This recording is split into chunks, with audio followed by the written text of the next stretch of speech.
अरे करमजली, तू जानती है कि मुझसे भूख बर्दाश्त नहीं होती, फिर भी तूने अभी तक खाना नहीं बनाया है? माँ जी, मैं बस खाना बनाने ही जा रही थी, लेकिन माँ जी फिर छुटकी रोने लगी तो सोचा पहले इसे दूध पिला देती हूँ।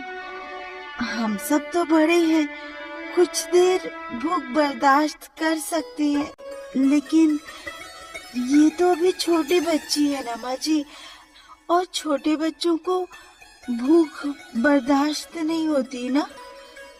अच्छा, मुझसे जुबान लड़ाती है। रुक, मैं अभी तुझे सबक सिखाती हूँ।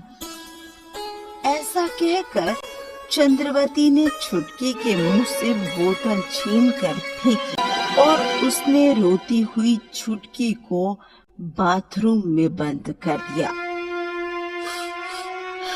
माँ जी, ऐसा मत कीजिए, ऐसा मत कीजिए माँ जी, मेरे बच्चे के साथ ऐसा बर्ताव मत कीजिए।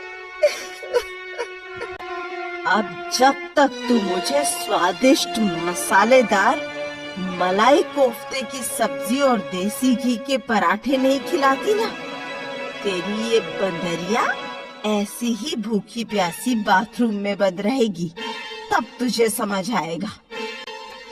नहीं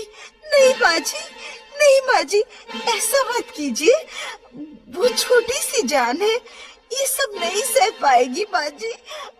आप चाहे तो मुझे मार लीजिए, मैं उफ्तन नहीं करूंगी, लेकिन मेरी बेटी के साथ ऐसा मत कीजिए माँ जी।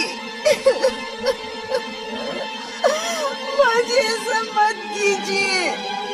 अगर उस बंदरिया की तुझे इतनी ही फिक्र है तो समय बर्बाद मत कर और जल्दी से मेरे लिए मलाई कोफ्ता और घी के पराठे बनाने शुरू कर। अब चल हट यहाँ से। सुनैना बहुत भोली थी, वो अपनी बेरहम सास चंद्रवती के आगे कुछ नहीं कर पाती थी, इसलिए वो चुपचाप चंद्रवती की बात मान गई। रो मत छुटकी, मैं बस अभी सासू माँ को खाना खिला कर आती हूँ, ठीक है? कुछ समय बाद सुनैना चंद्रवती के लिए खाना बनाकर लाई। छुटकी अभी भी वैसे ही बहुत जोर जोर से रो रही थी। अरे जल्दी आ, मुझे बहुत जोर से भूख लगी है। सुनैना ने जल्दी से चंद्रवती के आगे खाना परोसा और फिर वो जैसे ही पलटकर छुटकी को बाथरूम से निकालने के लिए जाने लगी, चंद्रवती ने उसे रोकते हुए कहा, अभी नहीं, जब तक मेरा खाना खत्म नहीं होता तेरी बंदरिया बाथरूम में ही बंद रहेगी। लेकिन माँ जी, लेकिन कुछ नहीं, चुपचाप खड़ी रह। सुनैना चुपचाप वहीं खड़ी रही। तभी सुनैना के ससुर मदन लाल घर आए। मदन लाल बहुत बूढ़ा और कमजोर था, लेकिन चंद्रवती के उलट वो बहुत रहम दिल था और सुनैना को अपनी बेटी की तरह ही प्यार करता था। अरे बहू, ये छुटकी रो क्यों रही है और तुम उसे चुप क्यों नहीं कराती? आ गए तुम, आओ खाना खा लो। आज मैंने अपने पसंदीदा मलाई कोफ्ते बनवाए हैं। अरे पर छुटकी रो क्यों रही है? उसे कोई देखता क्यों नहीं? और वो है कहाँ? ये आवाज कहाँ से आ रही है? अजय, उसकी चिंता छोड़ो तुम।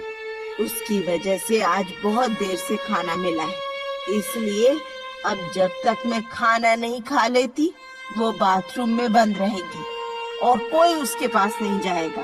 ये सब क्या है चंद्रवती? तुम 2 साल की बच्ची के साथ ऐसा कैसे कर सकती हो? उम्र 2 साल हो या 200 साल, चंद्रवती के आगे किसी की नहीं चलती और तुम्हारी तो बिल्कुल भी नहीं। इसलिए मेरे सामने से हटो, मेरा खाना हो गया।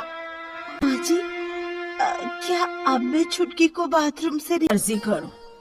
चंद्रवती के ऐसा कहते ही सुनैना दौड़ती हुई गई और उसने छुटकी को बाथरूम से निकालकर अपने सीने से लगा लिया। सीने से लगते ही छुटकी ने रोना बंद कर दिया। सुनैना बहू, तुम्हारी सास का तुम्हारे और छुटकी के साथ ऐसा बर्ताव देखकर मुझे बहुत बुरा लगता है, लेकिन मैं भी मजबूर हूँ। तुम तो जानती हो मेरी इस घर में बिल्कुल नहीं चलती और तुम्हारे पति को भी नौकरी के लिए तुमसे और छुटकी से दूर भोपाल रहना पड़ता है। लेकिन इससे भी ज्यादा दुख की बात ये है कि अगर वो आज यहाँ होता भी तो भी वो अपनी माँ का ही साथ देता।